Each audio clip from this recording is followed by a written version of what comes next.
Está no ar o programa Espaço Cidadão com Robson Carvalho.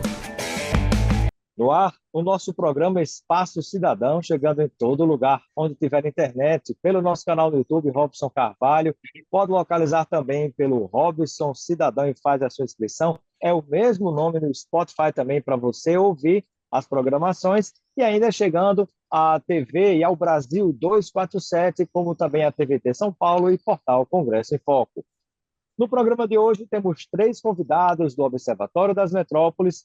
Vamos conversar com o professor Luciano Fedose, lá do Rio Grande do Sul, professor da Universidade Federal do Rio Grande do Sul, do Observatório das Metrópoles, lá em Porto Alegre. Também com a Glenda Dantas, ela é professora da UFPB e também membro do Observatório das Metrópoles na Paraíba e no Rio Grande do Norte, e ainda conosco a pesquisadora Nayara Salles Barros, que é lá do núcleo do Observatório das Metrópoles de Belém, no Pará.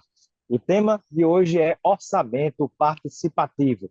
Vamos falar sobre o que é o orçamento, a importância desse orçamento para a democracia, o fortalecimento da democracia, falar sobre o histórico do orçamento participativo no Brasil e também uma pesquisa realizada por estes nossos convidados que aqui estão hoje, vão falar sobre o que é que nós temos de resultado para compartilhar com a população, exaltando também realidades locais, determinados lugares, né, que números nós temos a falar, a tratar em relação a esse assunto tão importante.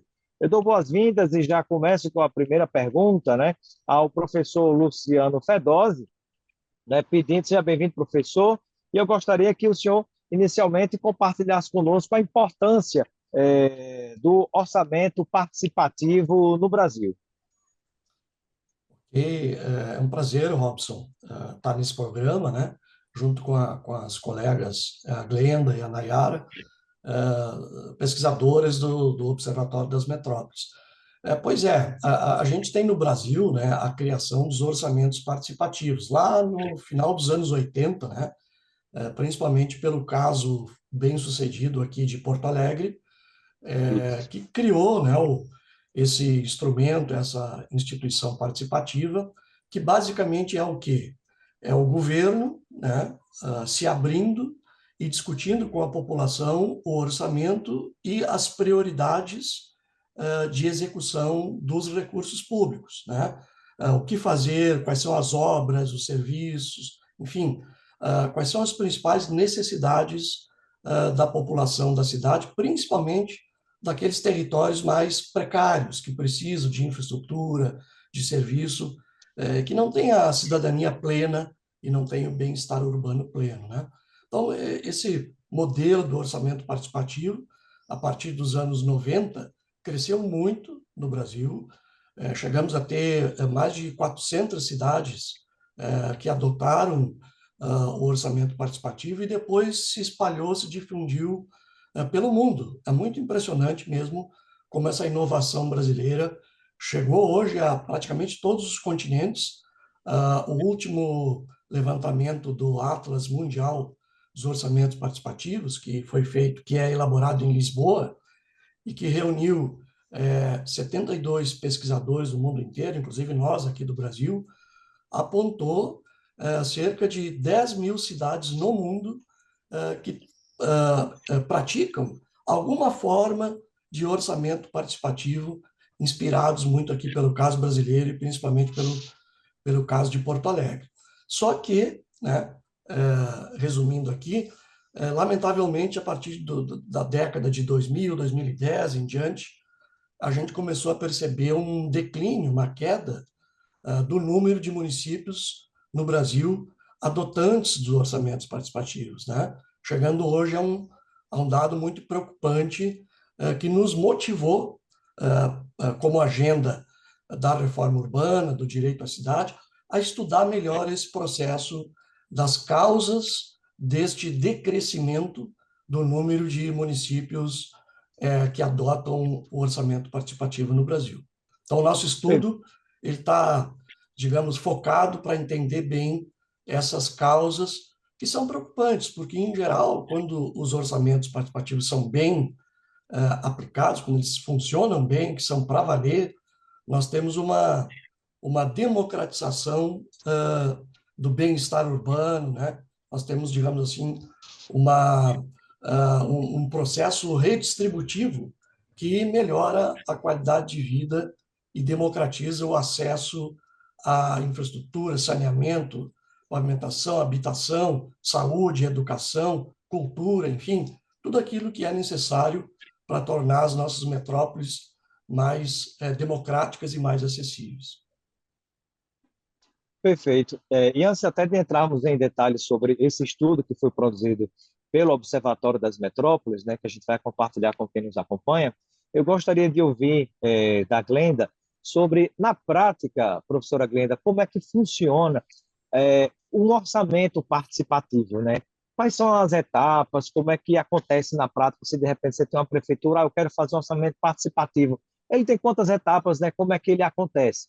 Não existe uma metodologia única, tá? Mas é importante a gente registrar que tem algumas etapas que fazem parte das metodologias adotadas, né? Seja na escala municipal, seja na escala federal, que diz respeito a processos como mobilização, ou seja, mobilização da população, mobilização da sociedade para participar desse processo.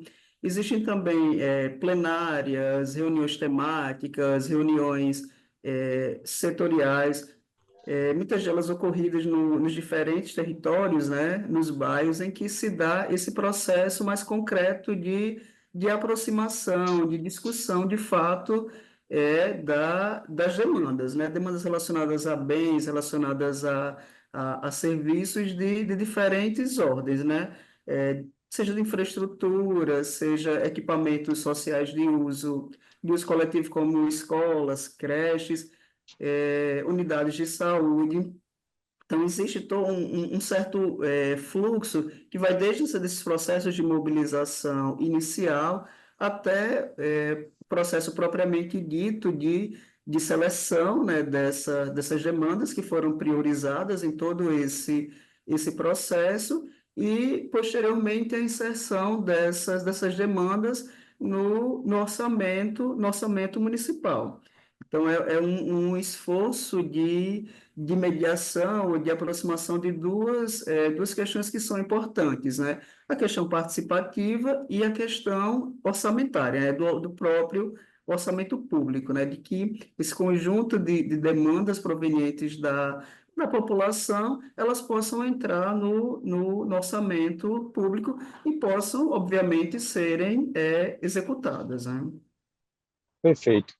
E eu gostaria de saber, agora da Nayara Barros, né, falando sobre essa questão do orçamento participativo, sobre um tópico importante, né, que quando a gente pensa em orçamento participativo, a gente pensa em cidadania.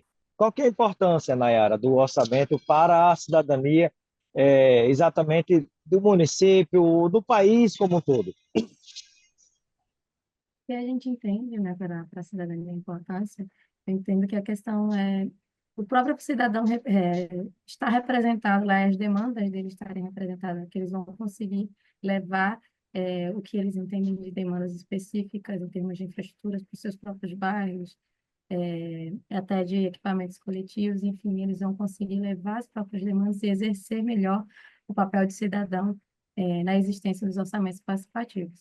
Então, é isso que a gente acredita que vai existir quando a gente tiver orçamentos participativos mais presentes nos municípios brasileiros.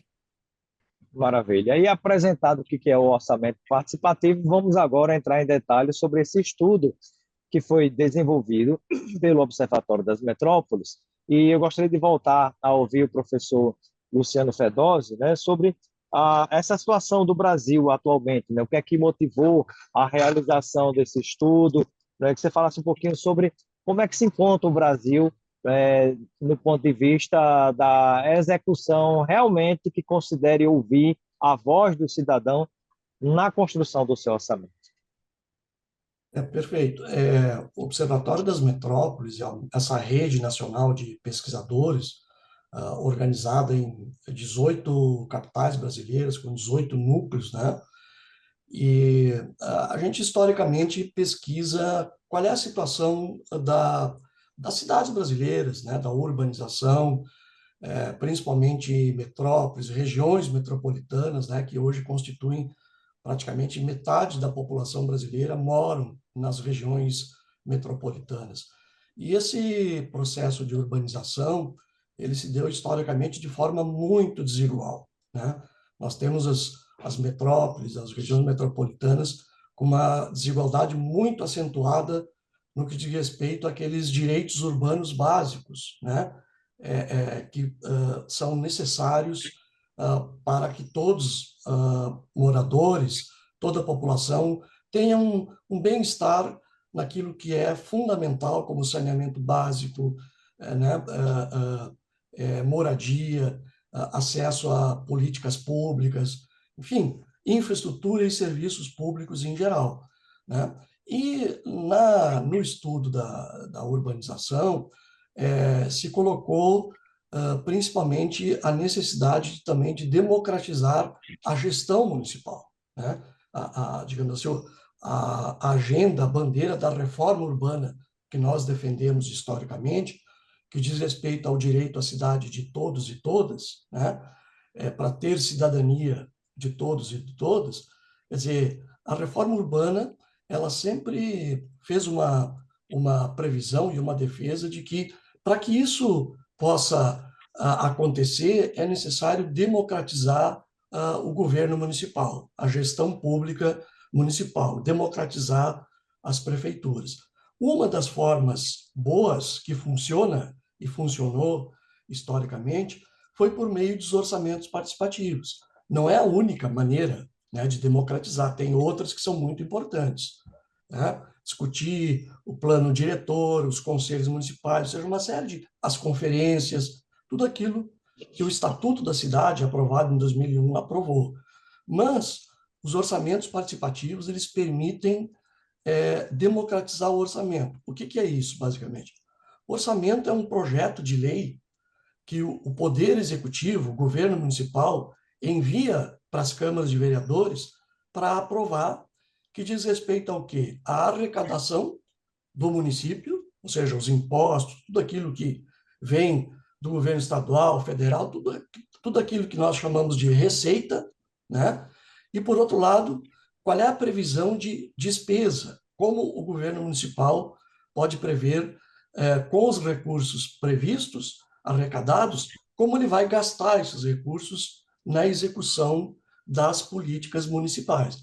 Normalmente, na democracia representativa, isto é feito com o executivo, o governo municipal, e o legislativo municipal, a Câmara de Vereadores. Os orçamentos participativos, eles vão além disso, porque eles permitem que a própria população, juntamente com o governo municipal e até a Câmara de Vereadores, escolha as prioridades daquilo que mais necessitam para poder executar no município e assim atender as maiores necessidades da população. Então, nós percebemos, né? Às vezes você vai para uma cidade, né, professor? Te interrompendo, às vezes a gente vai para uma cidade, aí o prefeito, eu recebi um dinheiro aqui e foi arrecadado, eu vou fazer um pórtico da cidade. Aí, de repente, o pessoal da população diz, não, o que a gente está precisando aqui é de uma quadra de esporte. Ou ele vai construir Exatamente. determinada coisa e vai fazer uma festa, a população diz, não, mas e o posto de saúde que está cheio de problemas? Vamos empregar esse dinheiro para melhorar e resolver o problema do posto de saúde para atender a população, né? Então, nada melhor do que Exatamente. vive naquela rua, na cidade, né? Sofre aquela situação, né? Se é um problema de lixo, do que for, né? Para dizer, né? Como é que aquele dinheiro arrecadado tem que ser gasto. Exatamente, é isso mesmo. Nada melhor que a própria população, né, para poder dizer quais são as suas necessidades e, juntamente com os governos, com as câmaras de vereadores, apontar essas necessidades. É isso que é o orçamento participativo, basicamente, né? E o nosso estudo, ele está voltado, né, para compreender por que esta diminuição da adoção dos orçamentos participativos e qual é a situação histórica e atual dos orçamentos municipais, especialmente das capitais no Brasil. Então, foi esse o nosso estudo que a gente fez para poder embasar melhor, né, a discussão com a sociedade em geral sobre a importância dos orçamentos participativos. Perfeito. E eu pergunto agora à professora Glenda sobre a metodologia, né, que foi utilizada para realizar essa pesquisa sobre, sobre o orçamento participativo no Brasil.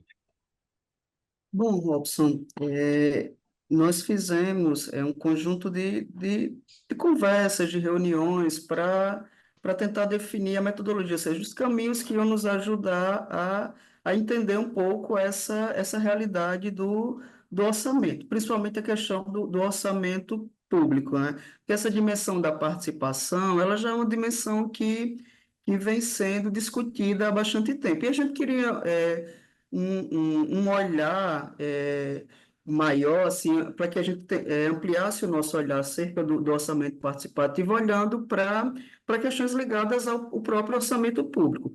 Para a gente fazer isso, nós utilizamos dados da Secretaria do Tesouro Nacional, tá?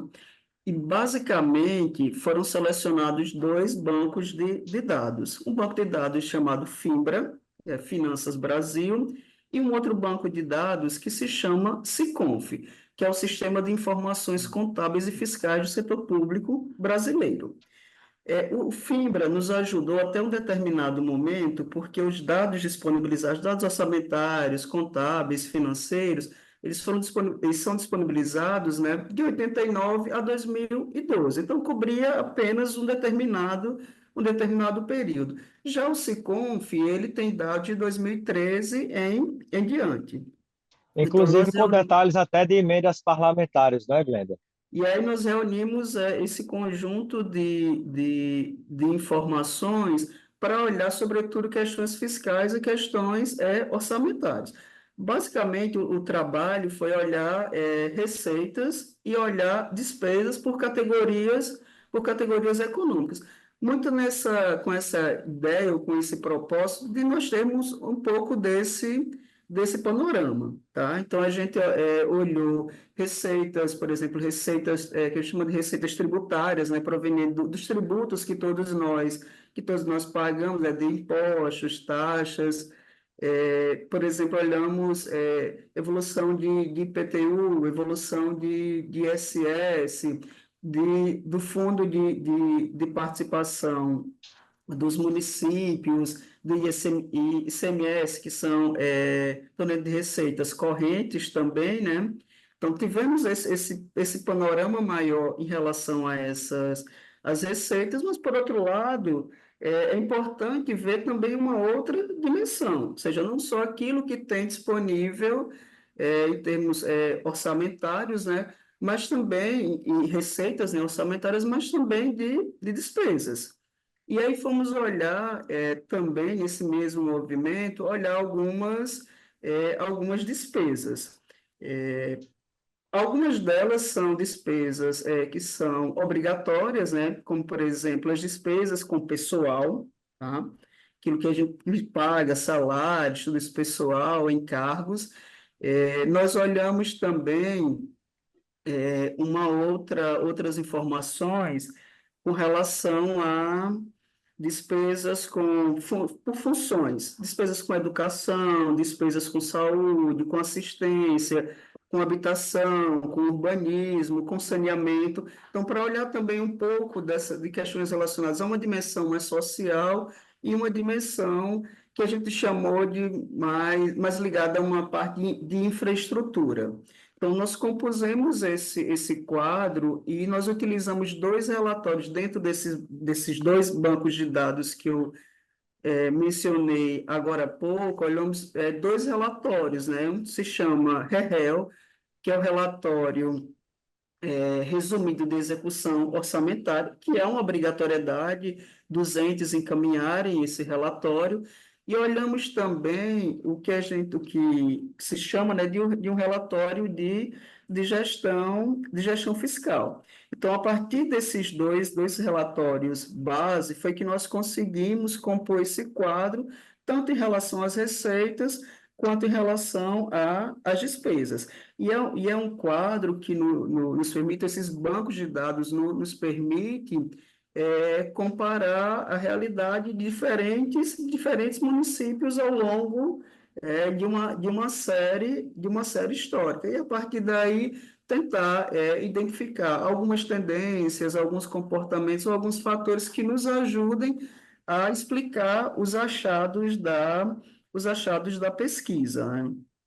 Perfeito, né? E sobre os achados da pesquisa, aí vamos conversar com a Nayara Barros, lá de Belém do Pará, lá do núcleo dessa região do Observatório das Metrópoles, né? Queria que ela compartilhasse conosco, né? E veja como é interessante essa pesquisa, como foi detalhado a metodologia, a forma como ela foi feita pela professora Glenda, porque você consegue começar a perceber onde é que o dinheiro de cada lugar está sendo gasto, se aquilo de respeito a como a população entende que deveria ser aplicado, e dá para perceber também onde é que está sendo mais ou menos ou não está sendo desenvolvido, né, se dando atenção ao próprio orçamento participativo, ou seja, estão ouvindo a população ou não estão ouvindo a população na hora de empregar o dinheiro que é dela que se arrecada, né? Muito interessante. Então, Nayara, nossa pesquisadora lá de Belém do Pará, vai nos trazer detalhes sobre exatamente essa questão dos achados, né? Do que Glenda falou agora, essa Isso. história de receita, de despesa.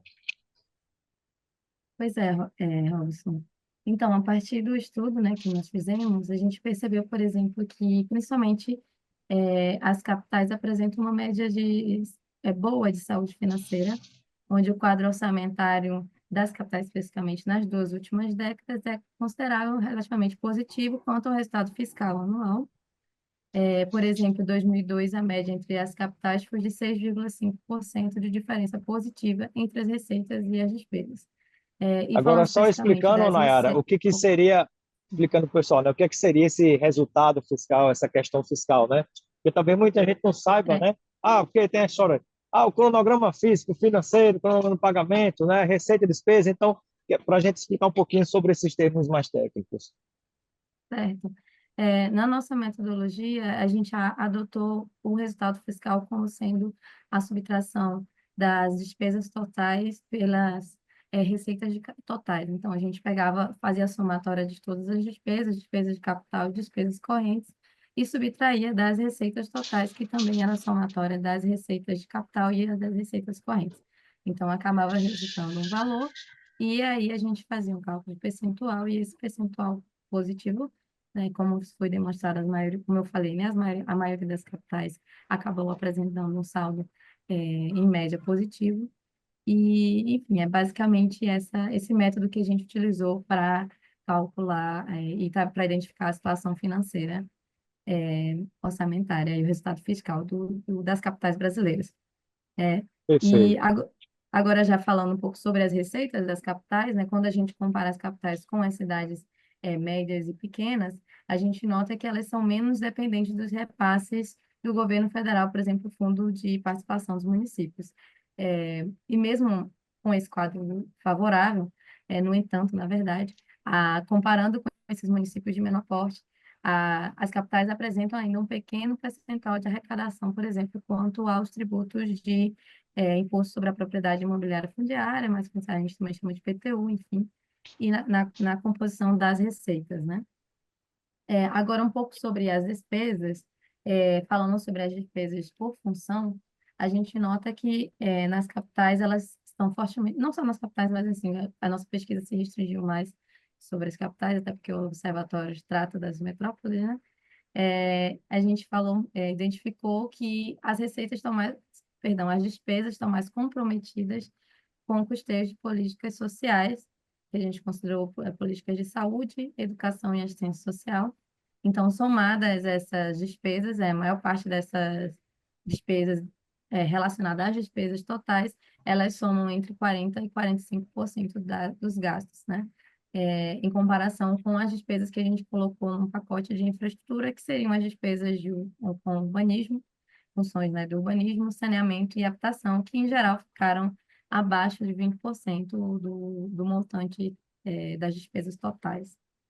E aí E um só pouco, uma pergunta, o que é que a gente pode dizer de modo geral, né, nessa pesquisa que envolve orçamento nas capitais, né, uhum, do ponto de vista dos investimentos em relação a pessoal, né, como você olhou os orçamentos de modo geral, né, em relação a uhum, gastos com pessoal, porque muitas vezes, às vezes você vê nos debates políticos, muita gente reclamando, porque tem que existir Estado mínimo, porque tem muita despesa com pessoal, porque tem crescimento vegetativo da folha, mas na verdade o nosso Estado já é mínimo, né? A gente teria que ter mais pessoal para atender a tantas demandas da população, especialmente na saúde e na educação. Né? Então, queria te ouvir sim, também sobre isso. Tem algum recado importante nessa pesquisa para essa área? tem sim. No geral, na verdade, os gastos com o pessoal, as capitais permaneceram dentro dos limites estabelecidos pela Lei de Responsabilidade Fiscal, né? Então, acaba que a gente percebe que não é por aí. Os gastos estão todos dentro do que está estabelecido pela lei e não necessariamente tem muito gasto na folha de pagamento, como às vezes as pessoas acham, né? Mas não é por aí o nosso estudo meio que consegue demonstrar isso.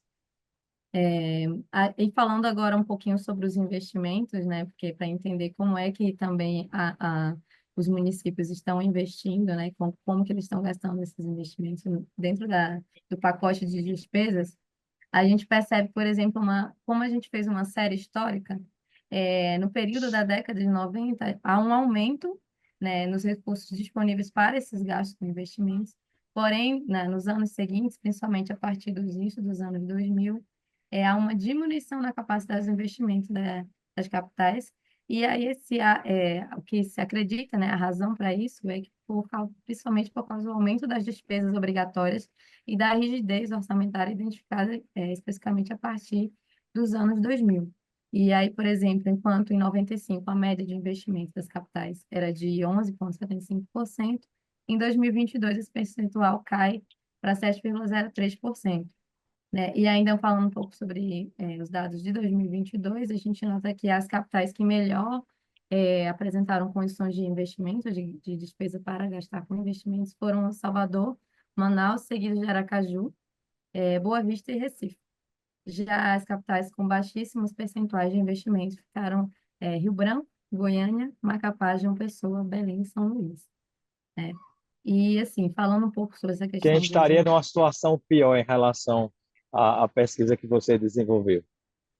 Então a gente nota que a região, algumas capitais da região norte, né, por exemplo, Rio Branco, Macapá, Belém, ela acaba se tornando a metade das 6 capitais identificadas com baixíssimos percentuais. E enquanto depois você tem duas capitais do Nordeste, né, que sejam Pessoa e São Luís, e Goiânia no Centro-Oeste. Então, a gente acaba percebendo que a região Norte se caracteriza com as capitais com menor percentual de investimento, de gastos em investimento, né? E aí, falando um pouco mais assim, isso não significa que elas não tenham, que as capitais brasileiras não tenham potencial de investir, né, e é, de ter despesas voltadas para investimentos com infraestrutura ou com urbanismo, enfim, porque existem, querendo ou não, a gente acabou falando no início, que a situação financeira, em geral, é positiva, né? Então, ainda há como se destinar, ainda há, digamos assim, certos montantes que poderiam ser destinados a investimentos e a outros tipos de ações voltadas para os investimentos dos próprios municípios, das próprias capitais. A questão agora é como direcionar, e aí essa ideia que a gente defende do orçamento participativo, que a população consiga direcionar para onde vão esses recursos, é o que a gente acredita, porque a gente consegue identificar que eles existem, eles só precisam serem melhores direcionados, né? Perfeito, Então, né? E isso a importância também da gente trabalhar a educação, a conscientização do cidadão, né, para que ele passe a cobrar dos gestores públicos, né, o seu direito, né, de participar, de opinar sobre como deve ser aplicado o recurso na sua cidade. E aí eu trago para, mais uma vez, a participação do professor Luciano Fedose, perguntando sobre o seguinte: e quanto ao orçamento federal, professor Luciano, sobre as perspectivas, as chances reais de que a gente possa ter um orçamento participativo federal de uma maneira bem efetiva, de uma maneira que realmente a população participe, opine, diga como é que quer que seja aplicado, né? que venha dizer assim, ó, essa história do teto fiscal está complicando o dinheiro que vai para a saúde, essa história do congelamento por 20 anos está complicado, né? Aí tem gente, às vezes, não, vamos fazer superávit primário, né? Economizar dinheiro para pagar os bancos, para remunerar juros da dívida pública, e o Banco Central aqui atrás de mim, na verdade, mantém a taxa de juros alta. No final das contas, o dinheiro falta para as políticas sociais, saúde, educação, segurança, e a turma acaba reclamando, né? Então, o senhor enxerga a importância e alguma chance de que a gente tenha orçamento participativo no plano federal, professor? É muito importante esse tema, mas eu gostaria rapidamente, antes, Robson, de ressaltar esses dados que foram falados pela Glenda e pela Nayara, que nós pesquisamos os últimos 35 anos, né, que é o período da redemocratização no Brasil, por meio de alguns anos que foram escolhidos por ser o primeiro ano de cada nova administração, constituindo 5 anos, né, com espaço aí razoável, digamos, dessa série histórica. E o resultado, esse que foi destacado, né, pela Nayara, digamos assim, é o fato de que, bom, as capitais arrecadam mais do que gastam, portanto, tem uma situação boa, né?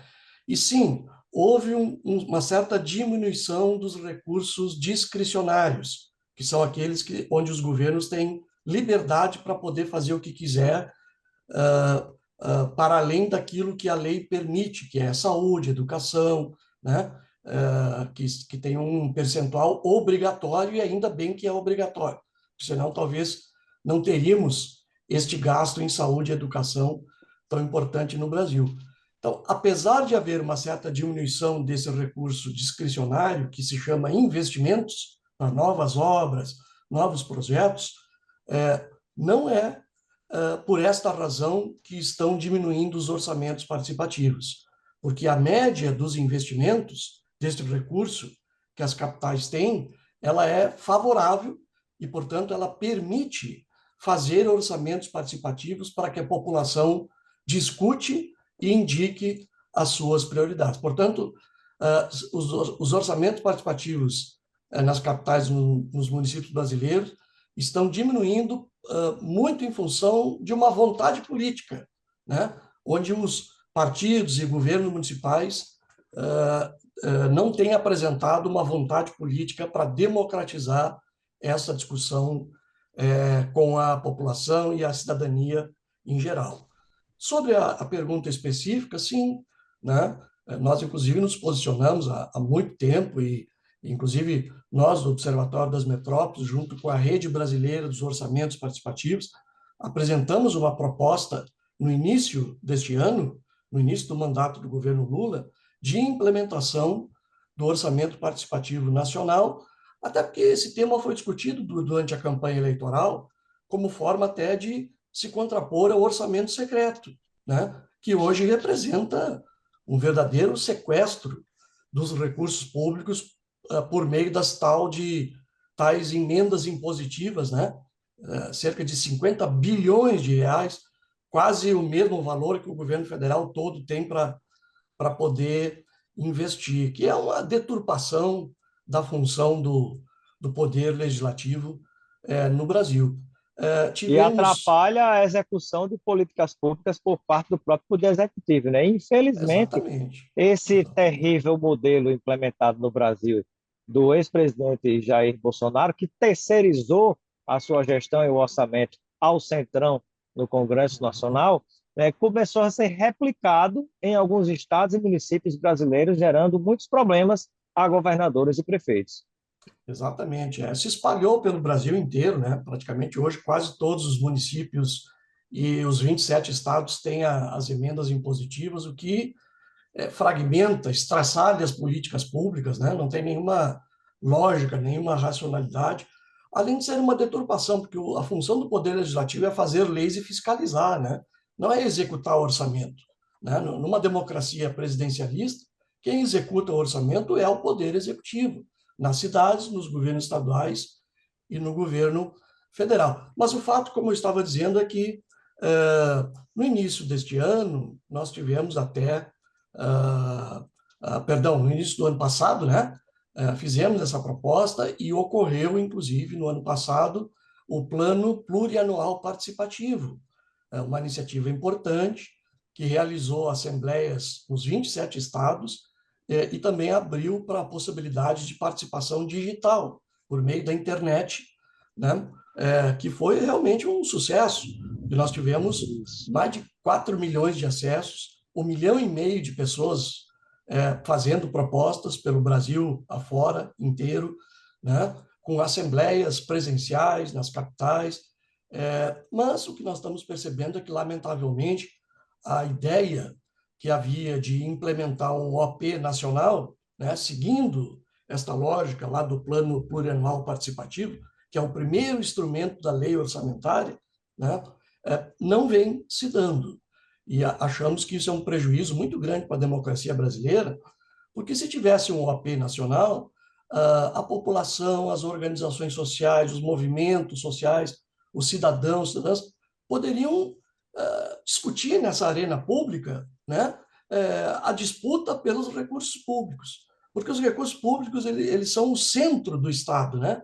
Ali se dá a disputa de poder, de prioridades, né? Como se arrecada, como se gasta, se vai para os bancos, se vai para os juros dos bancos, se vai para a saúde, se vai para a educação, quer dizer, acho lamentável, nós achamos uma pena, porque se criaria uma esfera pública, né, que permitiria à sociedade civil brasileira se posicionar, discutir, disputar publicamente o destino dos recursos públicos. Então, continuamos apostando e defendendo a criação de um orçamento participativo nacional, que é plenamente possível. A prática já mostrou.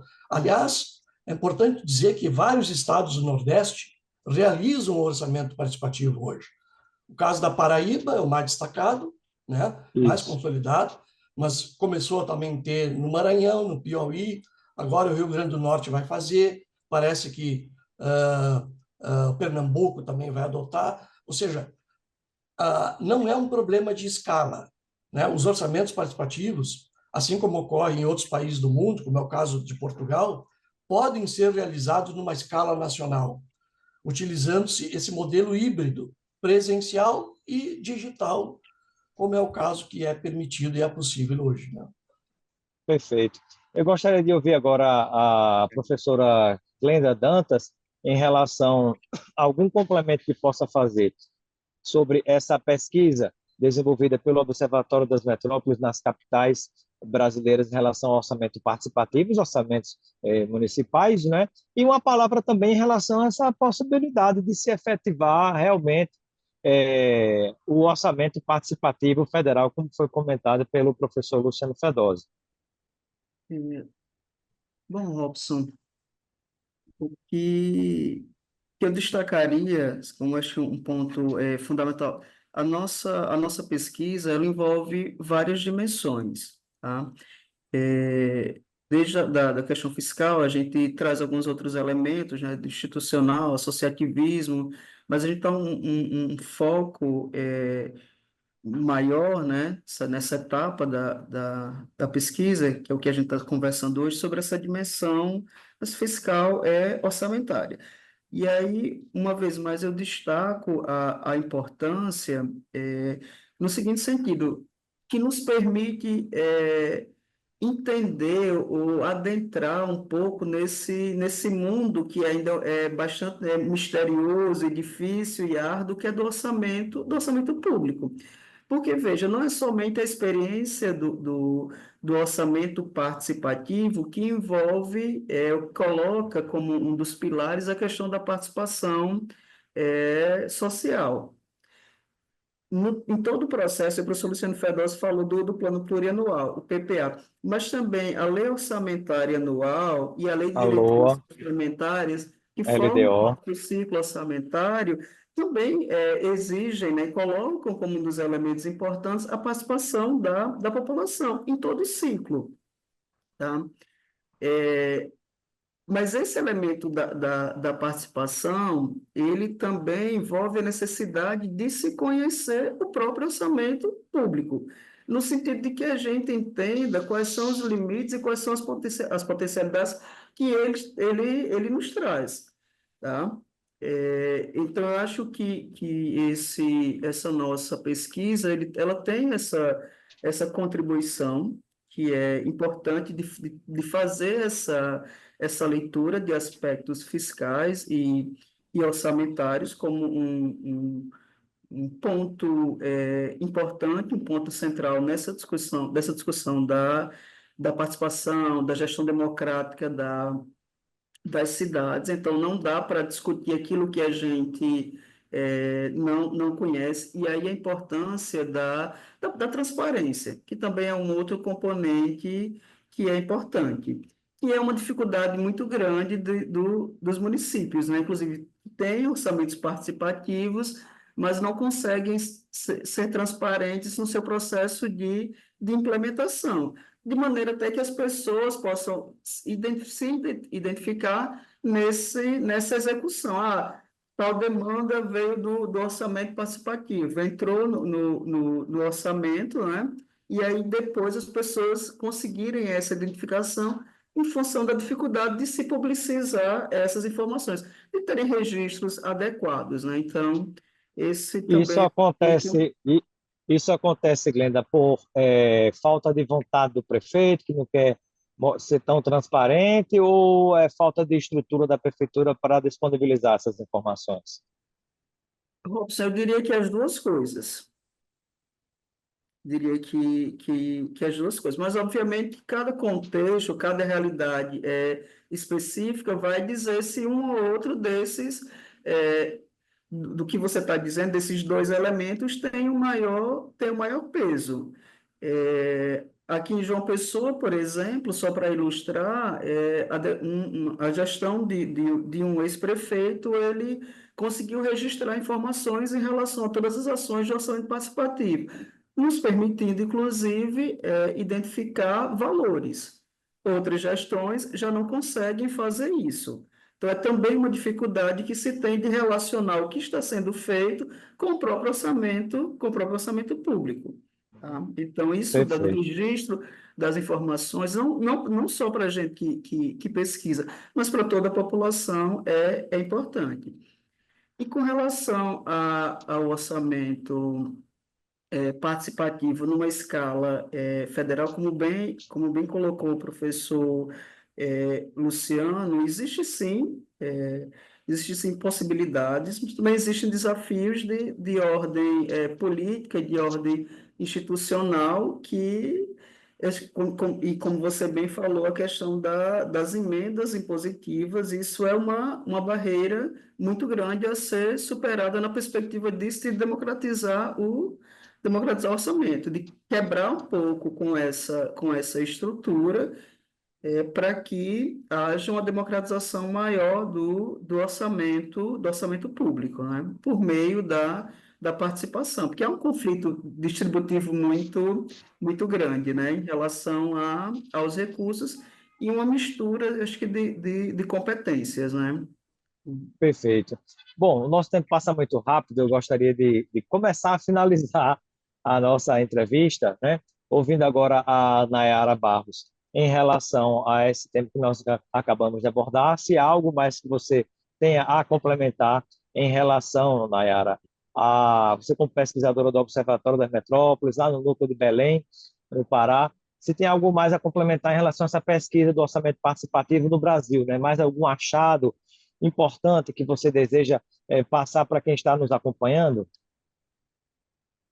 É, como eu trabalho especificamente aqui, né, do Núcleo Belém, eu gostaria só até de complementar, enfim, de falar um pouco sobre e também a realidade local, né, o contexto político local e às vezes a dinâmica de relação entre o governo municipal, o governo do estado. Então essas dinâmicas políticas elas influenciam muito na, na definição do orçamento, na forma de publicizar também as informações, enfim. Então, acaba que quando a gente entende, vê, a gente faz um contexto comparativo, a gente fez um estudo comparativo, mas, ao mesmo tempo, também cada núcleo desenvolveu seus próprios relatórios locais, porque a gente entende as especificidades e como que essas características locais vão influenciar a questão do orçamento e vão também determinar a importância, enfim, a gente conhecer melhor o orçamento público e a importância da gente tentar trazer, no caso de Belém especificamente, voltar a ter o orçamento participativo que ele já teve, mas porém não foi finalizado há muitos anos atrás, né? Ficou só no período entre mais ou menos 98 e 2004. Então, basicamente é isso, né? A gente só complementando tudo que todo mundo falou e agradecendo também o convite, tá? Anderson, muito obrigada por dar a oportunidade aqui para a gente comentar e falar um pouco mais sobre isso. Tá? Obrigada. Maravilha, obrigado, Nayara. Obrigado também, professor Luciano Fedose, com as suas despedidas. Obrigado, Robson.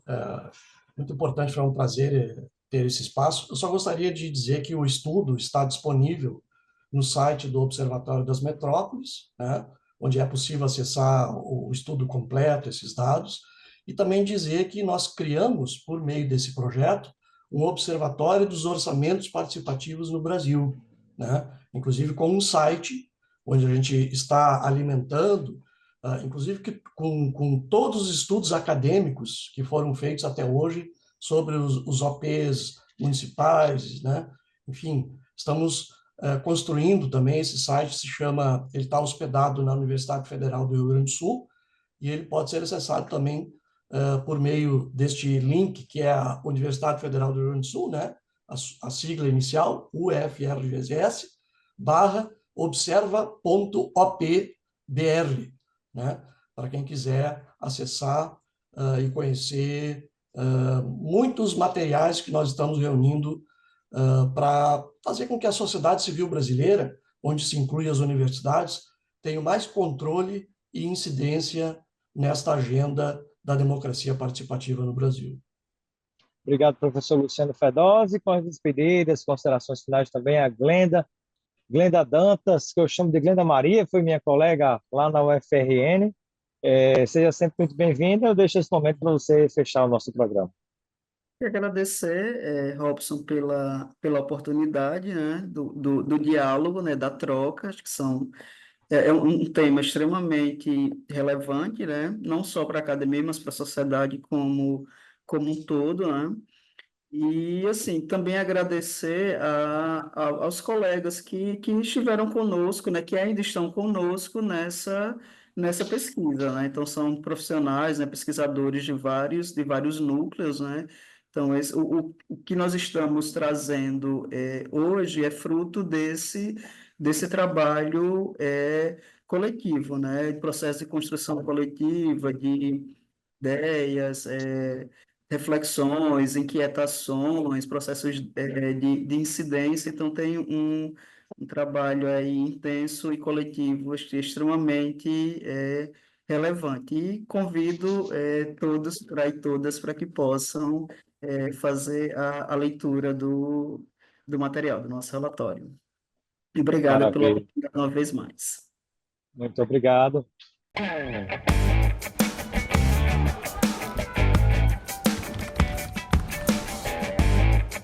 Você ouviu o Espaço Cidadão com Robson Carvalho.